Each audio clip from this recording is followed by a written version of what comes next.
welcome back to our discussion on the secret of action. We have seen so far that in resolving the conflicts, 3 secrets have been given to us. Secret number 1 says that we have to recognize not only the good action and the bad action, but the akarma, the non-action. Secret number 2, having recognized akarma, perform all actions in akarma, action in non-action. Continuously tune to that inner silence, do all activities. As a dancing girl with a pot on the head has complete awareness, we do that. Then secret number 3 is to see action in non-action. There is deep-rooted blocks, obsessions, knots, all in the avyakta phase, in the so-called silence. There could be very strong likes and dislikes, and these are the hurdles for our total growth. Therefore, in understanding the secret 3, we have the methodology to cleanse the inner being. Likes and dislikes have to be overcome, the blocks and stagnations have to be removed, the knots have to be loosened, the chakras have to be crossed, and all that to go deep and deep into the total silence, that is the Naishkarmya sthiti. But how do we change?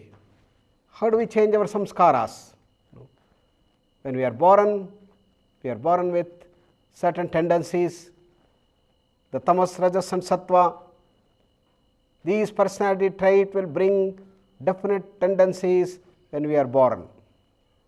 But then we have the second, depending on the type of atmosphere in which we live, these tendencies will slowly get modified. If we have a very good atmosphere which helps for the growth of the children, then the tendencies will become more sattvic. If the atmosphere is more corrupt, more tamasic, then often the good tendencies also can go back to the tamasic nature. Therefore, atmosphere plays a very important role in the upbringing of our children. Then above all that, we have freedom. Innate freedom we have, that is the intelligence in us, that is the discrimination power within us, and all the 3 forces, the forces due to the tendencies, the force provided by the atmosphere, and the innate freedom, these will decide the future action. The future action will become the present action, and the present action will become the past action, and that past action is going to bring a change in our imprints or samskaras. And there is a continual interaction going on and on and on for weeks and months and years, and the samskaras go on changing. And what direction we give to these samskaras and their transformation is in our hands. And these samskaras are like the reaction to the action. Every action that we do here has a reaction which goes and changes the imprint, and as we know, action and reaction are equal and opposite. A good action can bring a good reaction, that good reaction will bring a good samskara, and that in turn will bring good tendencies, and there is a looping starts. This is how we have to change our software. We have to move from Windows 95 to Windows 2000, that is the changing of samskaras. Karma Siddhanta tells us the secret as to how these samskaras are formed and how they form imprints for us in our deep layers of memory. For example, the karma can be divided into the past, the present and the future. They are often termed as sanchita karma, prarabdha karma, agami karma. Agami is the future karma, the future things that are likely to happen, due to our tendencies, whereas prarabdha and sanchita essentially are the past ones, and because of that we have the present way of working, and the tendencies result in corresponding good or bad effects. If you have tamasic and rajasic tendencies, the result will be correspondingly either bad or good. The sattvic tendencies invariably bring good results, good effects. Tendencies will bring the corresponding bad effects. This is the normal karma siddhanta, that is the philosophy of the karma. Now, the whole approach is to change these imprints, that is the sanchita and the prarabdha, so that our future karma will be very congenial, can bring harmony, love, relaxation and development, and this is the whole essence of karma yoga.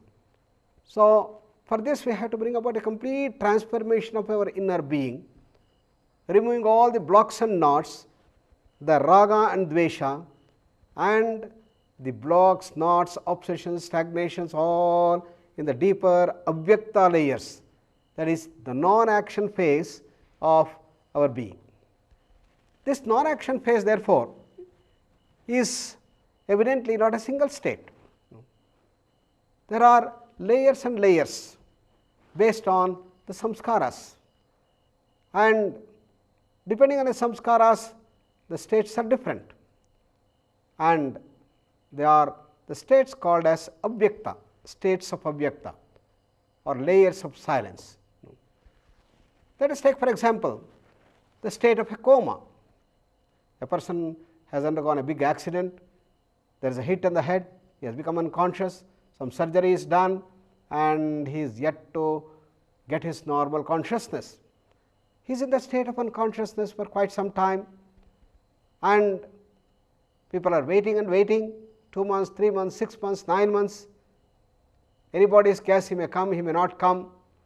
State of coma, mind is not working, even the EEG is totally flat. Can we say that this is the real silence? No. Then we have hibernation. Normally the serpents, when they look to the winter, very severe winters, they go into the state of hibernation. They swallow up a few frogs and go into a state in which they look almost dead, total non-action. Even the temperatures come down considerably and you cannot make out whether they are really alive. But only 5, 6 months later, they slowly wake up, come back to full life. Can we call this state of hibernation as the state of silence? Then we have the unconsciousness induced by anesthesia. Now we have to do the open heart surgery. The anesthetic unconsciousness has to be induced. The specialists would come and give proper dosage of anesthesia, and you go into the deep unconscious. Surgeons split open the heart, the arteries are cut open, and they do the complete open heart surgery. Maybe 2 hours, 3 hours, 4 hours, we do not know nothing at all as to what is happening. Can we call as the state of non-action? Can you call this as a state of silence?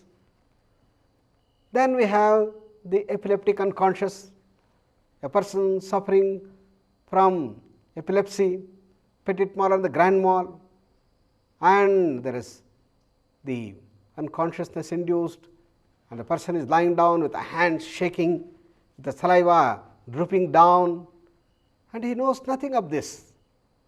When he comes out, when he comes to the wakeful consciousness, then there is the repercussion. He is tired, he is fatigued, he is afraid, and several other things. Then the drunken state, the alcoholic unconscious, in which you are drunk into the brim and you totally lose your consciousness, you don't know where you are lying in a gutter. And can you call this as silence? Essentially all these are pathological states. subnormal. Then we have the normal states, the deep sleep called sushupti. Deep sleep in which there are no dreams. The mind is not thinking in that sense. But the mind now is in a state of suspension. It is in the form of a seed. All our samskaras, all our vasanas, everything is in the form of a seed. Just like we have a seed having all the micro imprints as to how the mango trees grow and what is the shape of the leaf, what is the shape and size of the mango, what is the taste, everything determined by that seed. In the same way, in the deep sleep, we all go to our seed form, bija nidrayata pragnaha, as it is said. In the pragna state, in the state of deep sleep called sushupti, we go into the state of bija, bijavastha, state of the seed. Then we have jada samadhi, the inert superconscious. The people who are in the phase of probably mudha, when they go and their mind becomes silent, they stay in that mudhatva sthiti. The whole samadhi is jada, inert, hardly there is a growth. And for years and years a person may be in that jada samadhi, spending hours and hours in that state, but no change in the personality. There is no awareness, and this lack or least awareness is the feature of jada samadhi. It is not as much as a deep sleep unconsciousness, but still it is almost like unconsciousness. Then we have the hypnotic trance. The hypnotizer hypnotizes us and we act whatever he says. He says raise the hand and raise the hand. He says sit down, I will sit down, but I don't know what I have done. Everything goes on according to that order and the hypnotic trance. Then we have the drug induced silence, sedatives, psychedelic drugs. They also induce some sort of sedation, the excessive speed of the mind, the uncontrollable neuroticism, and the excitements could all be reduced. And when people suffer from insomnia, they are not getting the sleep, you have the sleep tablets, sedatives, will simply knock you down from that super activity phase and bring it to the state of silence.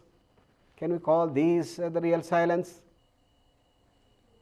Though these states are more or less normal ones, they still are not the real silence. We have to go to the superconscious states called samadhi.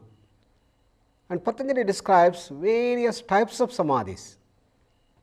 While samadhi is the eighth limb of Patanjali Ashtanga Yoga, yama, niyama, asana, pranayama, pratyahara, dharana, dhyana, samadhi.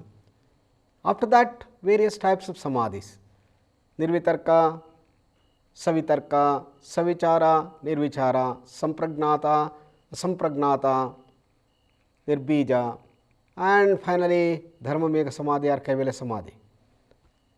So these are the various layers of samadhi which have been talked about by Patanjali. Even in the superconscious state there are layers, there are higher and higher things. Ultimate thing is kaivalya according to Patanjali, moksha, the total merger and transcendence according to the Upanishads. Each layer of silence has its own set of laws. Deeper the silence, more generalized are the laws. So as we go deeper and deeper into the silence, more and more generalized are the laws. For example, let us take in the normal physics. We have the Newtonian laws which are applicable for normal speeds. It is called classical mechanics. But when you go to extremely high speeds, velocities nearing the velocity of light, then we have to go to the quantum mechanics. And the speciality is that the quantum mechanics, when it comes to very small velocities, it will become Newtonian laws. In the same way, if you look at the laws of the brain, the neocortex, the highly developed brain, they control the autonomic nervous system and their laws. They contain the lower laws. Therefore, in general, the laws of the higher layers or the deeper layers of silence contain the laws of the lower ones. For example, let us look at the infinity. Infinity minus infinity could be either 0 or could be infinity. Therefore, this is the law of the infinite world, whereas in the finite world we have a minus a, x minus x is always 0. X minus x cannot be x. That is the difference between the law of infinity and the law of finite numbers. The law of infinity therefore contains the laws of the finite, a minus a equals 0, and its own speciality, a minus a equals a. Similarly, the law of dharma, the laws of dharma include the laws of artha and kama. The dharma therefore is higher compared to economics, artha, and kama, the desire.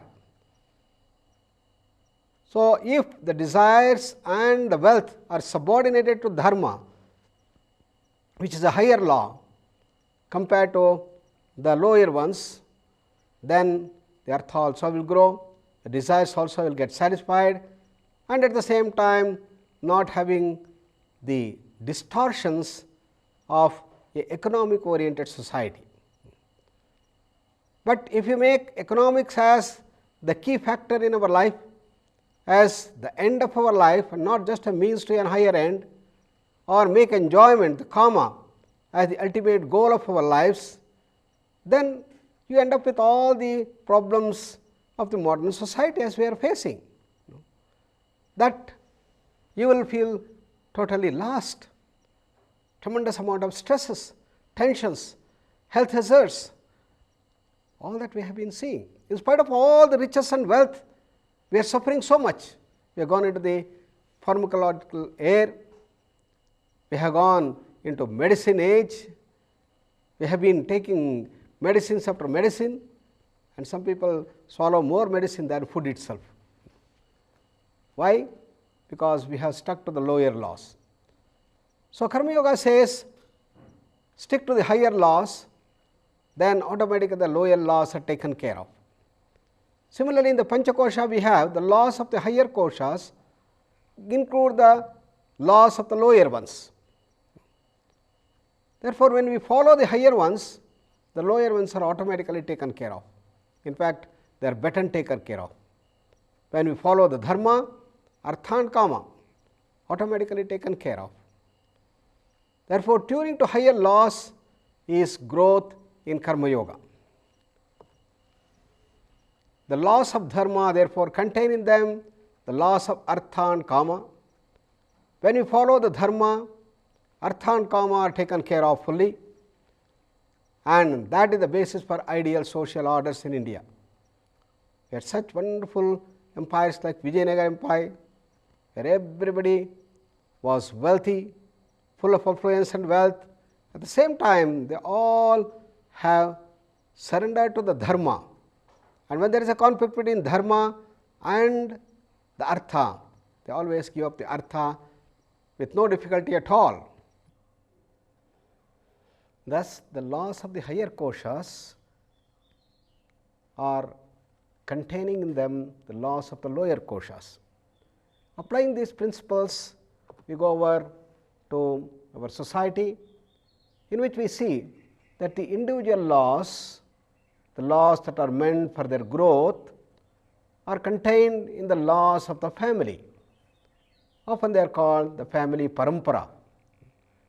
Then these laws are contained in the laws that help for the growth of the village, the dharma of the village. Then there comes the city laws, the norms that have to be followed, for maintaining the city rules and regulations and the growth. Above that is the laws related to the nation and those of the world.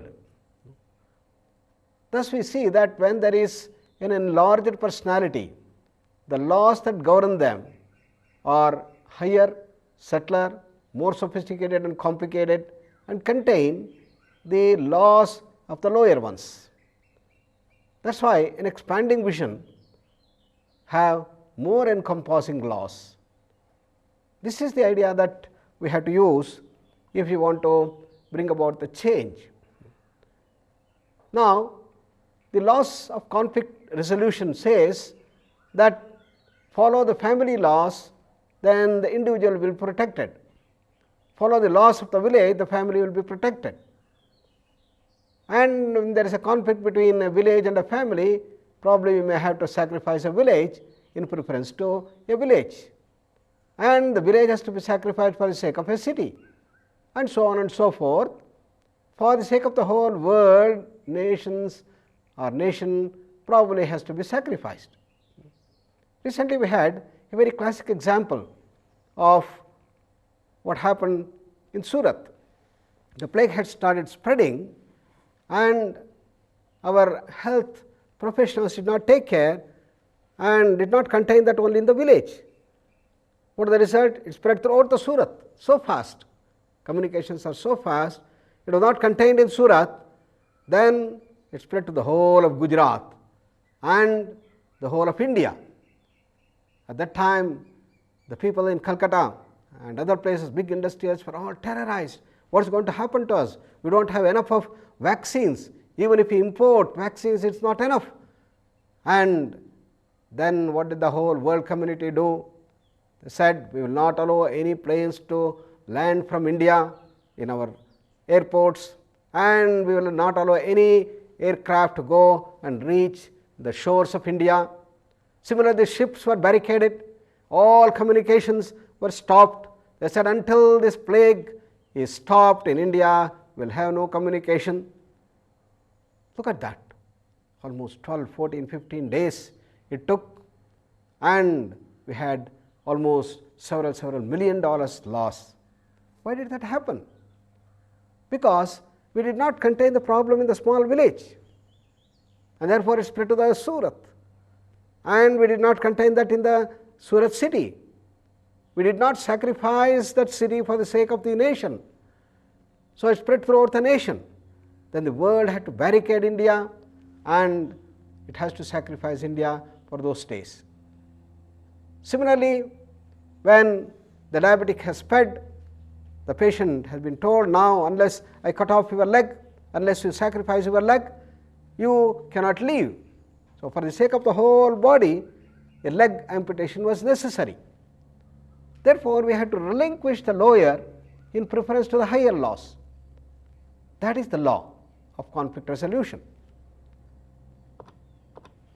Now, therefore, for the sake of a family, you may have to sacrifice an individual.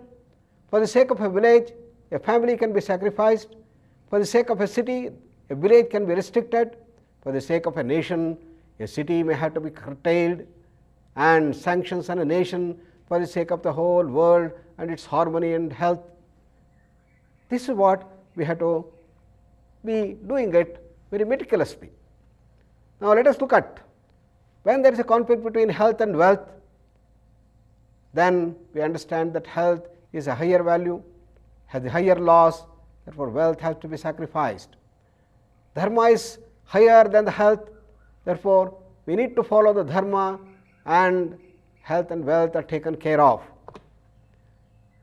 Similarly, conflict between one duty and another duty, duty to the parents and duty to the nation, then similarly duty to the wife and the mother.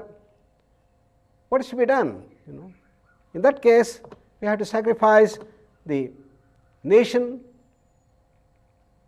duty for the nation, which includes duty for the parents. Therefore, we may have to relinquish the duty for the parents for the sake of the duty for the nation. The youth should decide, yes, I am going to go for the nation. When I serve my nation, then automatically the parents are taken care of. That is the whole law. Similarly, protecting the family values decides which side you have to take, whether on the side of the wife or on the mother.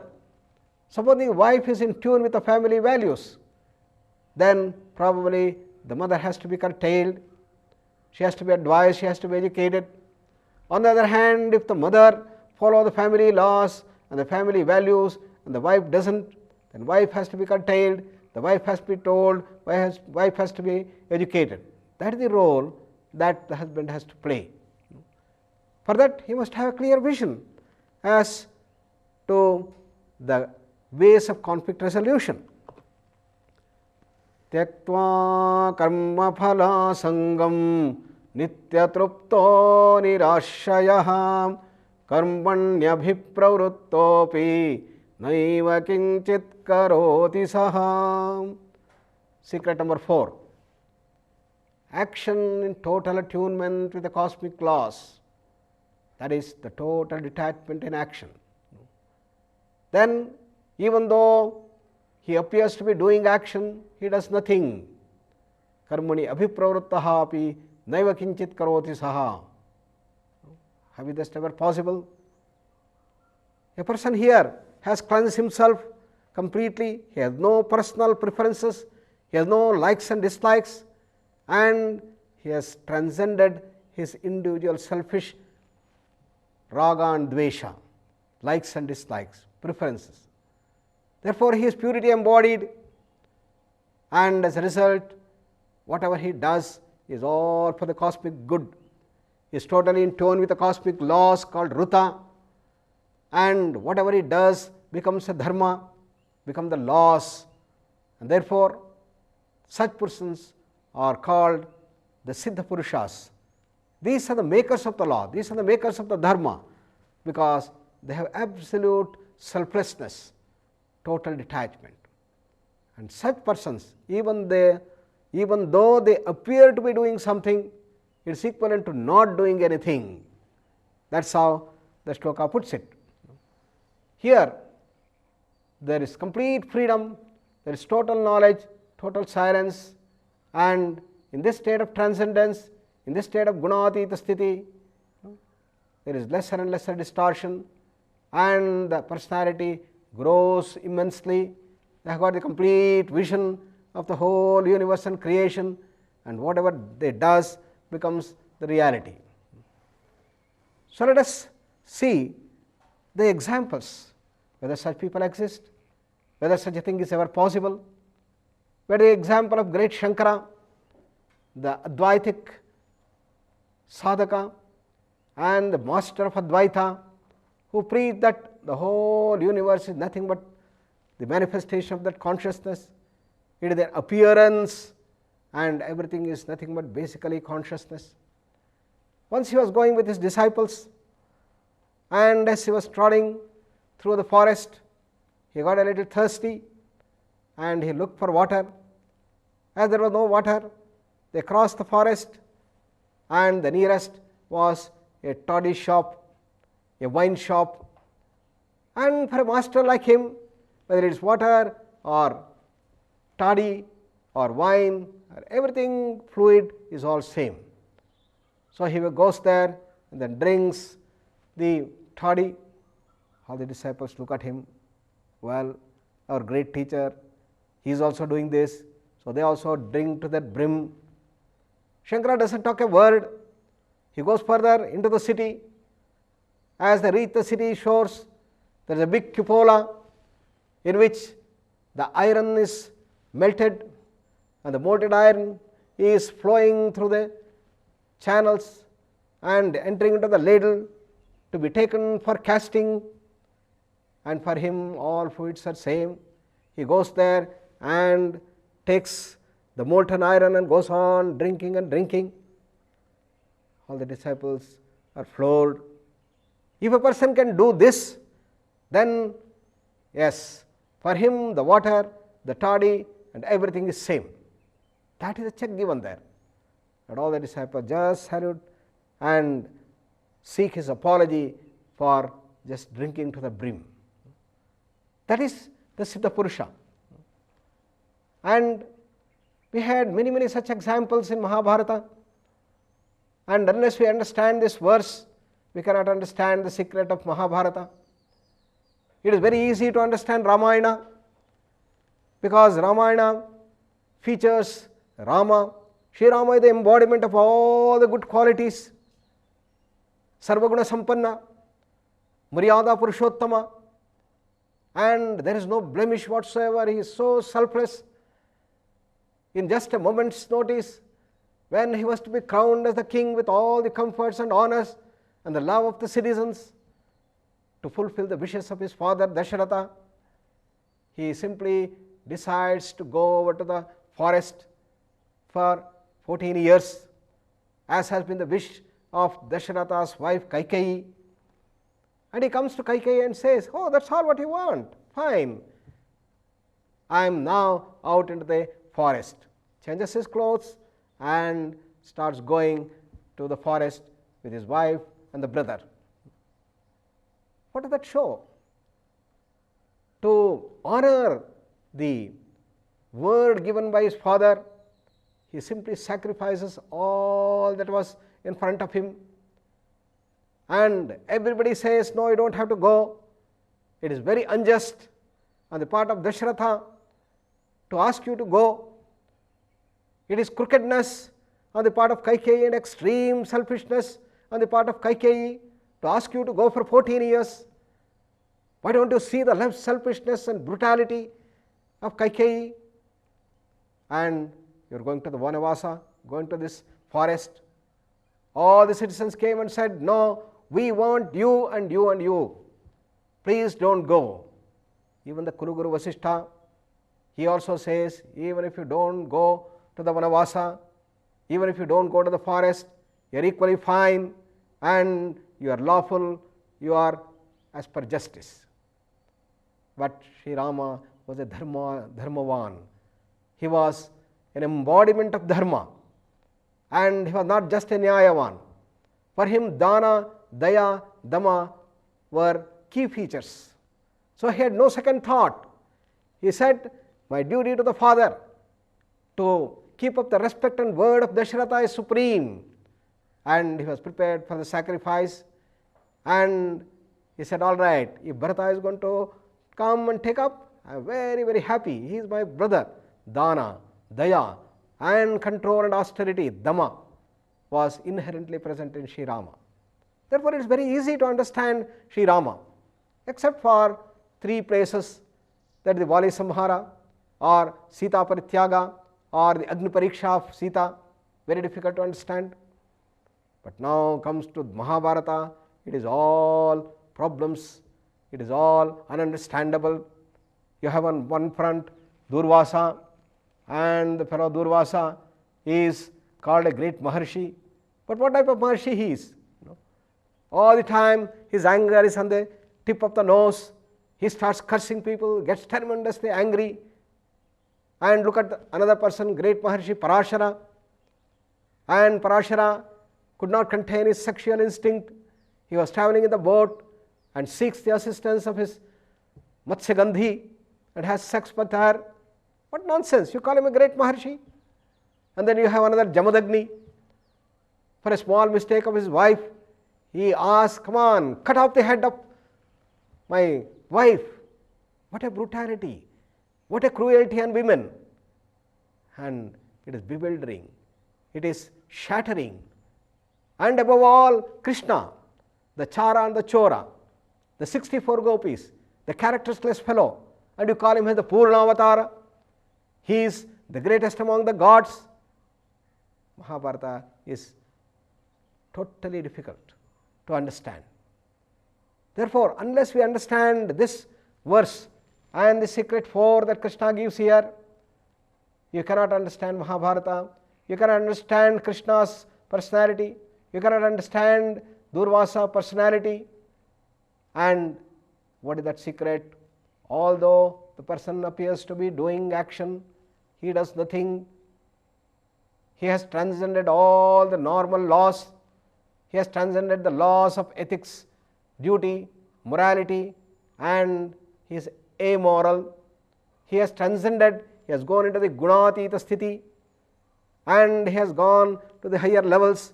Therefore, he doesn't have to follow these things. But then people may misuse. It's here the checks are given. Okay. Now let us take the example of Parashara. And when Parashara was traveling in that boat, Matsyagandhi was the person who was rowing the boat, and she is a fisherman girl. But Parashara finds that this is the most auspicious time for the birth of a great personality, and he has no pulse of sex or pang, but he uses Matsyagandhi as a tool, and the great Vyasa, the Mahagnani Vyasa is born, who has contributed the whole of Mahabharata and the Bhagavad Gita. And then what happened? He thanked Matsyagandhi for her help and said, I am going to bring you back to your virgin condition. And he brought her back to Kaumarya. And then he gives her a boon that all your fisherman woman's smell will be gone and will be now fragrant with wonderful flowery Sugandha. A Matsyagandhi has been transformed into Sugandhi, and she is brought back into Kaumarya. And if a Maharishi can give this, can do this, yes, he has given the choice to transcend the normal sex. Let us look at the case of Jamadagni. Jamadagni knows that his wife has committed a mistake, and belonging to the category of Maharishis, they have to follow all the ethical norms with greatest care, and if at that level they make even a small mistake, they have to be given the highest punishment. What is the highest punishment? Death sentence. Is it easy for a husband who is so loving and affectionate to pronounce a death sentence on his own wife? But he has to make his heart diamond hard and pronounce that. But who is going to kill the mother? He calls all the children, come on, finish her. None of the sons were prepared to do that. But Parashurama knew the grandeur of Jamadagni, and he comes forward, oh father, I will obey your orders. He takes his axe. See how difficult it is. Can a most loving son, the most dearest of the son, cut his mother? For the sake of the duty, he does that. But then he knew behind that there is a grand cosmic design, and the father is very happy, and he says to Parashurama, oh Parashurama, now I am extremely pleased with you. Ask anything that you want as a boon. Parashurama salutes to his father. Father, please excuse my mother and bring her back to life. And Jamadagni with a smile says, okay, all right, bring her head and put the head on the neck. He brings it. Then he takes a little bit of water, does certain mantras and throws, and she is back to life. If a person can do this, he is given that sanction to transcend the normal ethics and morality. Ethics and morality, Yama and Niyama, the 10 commandments, 10 dimensions of Manu are not an end by themselves. It's a means to an end. You have seen, it's a means to go beyond the gunas, gunatita sthiti. And when people live in this gunatita sthiti, in the Vijnanamaya kosha, in the Anandamaya kosha, they know the cosmic design much better. They have the holistic vision, and when they do these operations, they know they are establishing the dharma. And establishing the dharma in the society is most vital to build ideal social orders. And take the example of Durvasa, a Maharshi who is all the time picturized as full of anger. At the tip of his nose, anger lies. For small mistakes, he curses them. Therefore, all the people who come near him are terrified, and they say that Durvasa is an embodiment of anger. And Now, how can you call him as a Maharshi? Because Durvasa is full of anger to crush adharma in the society. He never used his anger for a selfish purpose. He never used his anger for adharma, for wrong things. This is the most important thing. Take all the instances wherever Durvasa has cursed, it is to establish dharma. Anybody who does wrong, who do not follow the norms, are terrified in front of Durvasa because they may incur the wrath of Durvasa. Therefore, everybody was extremely cautious, extremely sensitive to follow the norms and the dharma and ethics with great meticulous care. Here was a new demonstration as to how even the thing like anger can be used to establish dharma in the society. Therefore, he is called a Maharshi. And we have the example of Krishna. And he is the God personified, he is Purnavatara. And what is his speciality? He has all the powers, Krishna the embodiment. Although he appears to be doing action, he does nothing. A very interesting episode has been quoted in Bhagavata. Now the gopis normally go to Vrindavan to meet Krishna, and once as they want to go there, they find that the river Yamuna is in a big spate, it's in big floods. Therefore, they don't know how to cross. They look round, and there is Durvasa in a small hutment. Immediately, they go there. They know how to please Durvasa. They were standing there with great innocence and with a sense of surrender. And Durvasa, after his sumptuous breakfast, comes out. When he comes out, then the gopis immediately have salutations, Sashtanga Pranam, and praise him for all his grand qualities. And they praise him for establishment of the dharma in the society. Durvasa is very happy, and they appreciate the innocence and following of the norms of the society. And he asks, what do you people want? The gopis say, sir, we have a big problem. We want to go there to meet our beloved Krishna, but Yamuna is in such floods. How to go there? Oh, that's all, simple.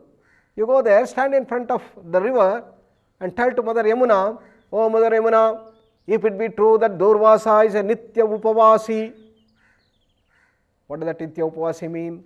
He is ever fasting, he never takes food. Please give us the way. But they have seen Durvasa taking nice breakfast in front of their eyes. But great faith. They go there, they did namaskar. Oh Mother Yamuna, if it be true that Durvasa is ever fasting, he never takes food, please give us the way. Oh, the river gives the way. The big miracle occurs, and the gopis cross the river, go on the other side. The whole day they are with Krishna, enjoying, and they want to return in the evening. The same problem. Now Krishna comes forward and says, please go and request Mother Yamuna. If it be true that Krishna is a Nitya Brahmachari, he is the greatest of the celibate among the celibates, please give us the way. Behold, the Yamuna gives the way, the gopis return. What does that mean? This shows that even though they are in action, even though they appear to be doing all actions, they do nothing. Karmani abhipravruttaha api naiva kinchit karoti saha. Because they have no selfishness, they have absolutely no iota of selfishness, and what all they do is only for the good of the society. And therefore, it is the embodiment of purity, the embodiment of attunement to the cosmic design. And that's why this is the highest level of the Karma Yoga, the master Karma Yoga. And the people or with absolute knowledge, freedom, creativity and the bliss, happiness. They are in the Vijnanamaya Kosha. And we have the three Srishtikartas, Brahma, Vishnu, Maheshwara, all staying in this great level of expansion. They control the whole world, they run the whole world, and they create the world, they sustain the whole universe, and they even destroy the world. The three cosmic forces which are brought to the fore to bring about this creation, sustenance and destruction. These are the laws. The trifold law of the cosmos is Srishti, Sthiti, Laya.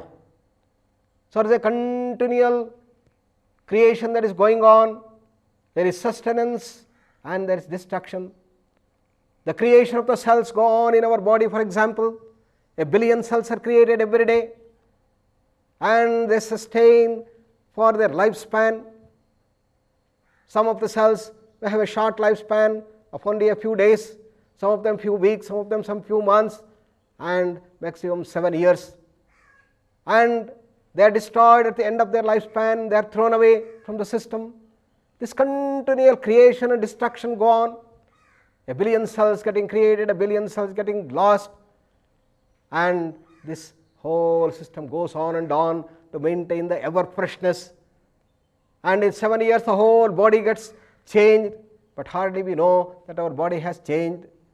And that is the trifold law of cosmos. And this trifold law of creation, sustenance and destruction go on at every level. At the mind level, emotional level, intellectual level, they form the basic cosmic laws of the whole universe. And the embodiment of these three cosmic forces or cosmic Shakti are called Brahma, Vishnu, Maheshwara, the trinity of gods, the Brahma the creator, the Vishnu the sustainer, and Shiva, the Rudra Bhayankar Shiva, the destroyer. And that is the cosmic law. And they accrue no sin, because even though they are involved in these actions, in creation, the Srishti, the whole creation is done, the wonderful Srishti comes up, but no punya is accrued by Brahma. Similarly, there is destruction, the whole universe is destroyed with Rudra Bhayankara, but no papa, no sin accrues him. For a person who kills another person, murders another person, immediately he has the biggest punishment of death sentence. But here is Shiva, the Rudra Bhayankara Shiva, who destroys the whole creation. And not millions but billions and trillions of people, and the whole Srishti, all the animals, insects, birds, everything is destroyed. But still not even an iota of sin accrues to him. What does that mean? Karmani abhipravruttaha api, even though he appears to be in action, naiva kinchit karoti saha, he does nothing at all. It's equivalent to doing nothing. That is the secret number 4 that is telling. Therefore, there is continual change that is taking place. Do we have any example? Do we create? Do we destroy? As every day when you go into our dream world, our normal mind creates the dream world, and in the dream world we have our own laws. The laws of the dream world is so different. It could be quite different from the usual laws of the physical world. Often you see the rivers flowing up and things happen. And who has created this world? We as human beings with our normal mind create this dream world. In the same way, the creator Brahma creates this entire physical universe. And what is the relation between this Brahma and our normal mind? When our normal mind elevates itself through the Karma Yoga, it can reach the level of a cosmic mind, and it is the state in which you have immense power, the highest bliss and knowledge, and that cosmic mind can create this wakeful world. That cosmic mind is called Brahma. Brahma is the creator Brahma, And the whole purpose of karma yoga, whole purpose of yoga is to raise our normal mind to the level of this cosmic dimension. And then we have the Jagrat Prapancha, we have the wakeful world being created, and then that is sustained by the power of Vishnu, the sustainer, and that wakeful world is destroyed by Ishvara, the destroying principle. But all these three are nothing but the same pure consciousness. Just like we create our dream world, and the dream world continues for a while, and we destroy that dream world, but it is we who created, who sustained, and who destroyed. In the same way, the pure consciousness or Brahman or Atman, the self, is the one that is responsible for all this trinity operations, the trifold operation, the Brahma, the Vishnu, and the Maheshwara, and the whole set of universes are created, they are sustained, and they are destroyed. And that is the whole dimension. And the creation normally is done with utter ease, in relaxation, with wonderful creativity blossoming. And it said the Brahma just created the whole universe, whereas the Rudra Bhayankara Shiva, who destroys with the high speed action, he has to take to that immense, most powerful and speedy thing, and with that power he has to destroy the whole world. Therefore it is the high speed action. But even though they do all this, they do nothing at all. Shiva is considered to be Ardhanarishwara, ever in communion with Parvati, his wife, the spouse. But though he is in ever communion with Parvati, he is considered to be the biggest of the celibates. He is the brahmachari of utmost grandeur. How can this be possible? Only when we understand that karmani abhipravruttaha api naiva kinchit karoti saha. Even the person is doing action, it is equivalent to not doing action. He is not bound by the normal law of ethics and morality. They are not bound by the normal laws of duty. Therefore Krishna says, Name parthasti kartavyam trishulokeshu kinchana. And that is the higher level of operation. Do we have an example like that in our day-to-day life, wherein people transgress the laws? Don't you think that the laws of the physical world are infallible? No. I remember there was a drug peddler, a big murderer, a much wanted man who was driving the car, and he was tracked. And the security people there, the police now were given the order, come on, catch. But this fellow was going at extremely high speed, while the speed limit was only 80 miles an hour. In the United States, he was traveling at 150 miles an hour. And what should the police do? Should the police say, okay, my speed limit is only 80 and I should not go more than that? Can he catch him? He goes at 200 miles an hour and transgressing all the road laws, and goes and catches this culprit. He is rewarded. What does that mean? That ethics, morality, the normal laws are meant to protect the society, and when it becomes necessary to catch the culprit, they have to transcend the normal laws, go at the higher speed and catch this fellow. In the same way here, if it becomes necessary to establish the dharma, we have to transcend the normal laws, the normal ethical and moral values, and go to the higher level. And that is the level that we are talking about at this level. Karmani abhipravruttaha api naiva kinchit karoti saha. And that forms the whole secret number 4. And secret number 4 is operations at the Vijnanamaya Kosha level, it is at the Anandamaya Kosha level. So let us in the next session see how all these things, the secret number 1 to 4, can be used to resolve the conflict. Our next topic is conflict resolution. Thank you.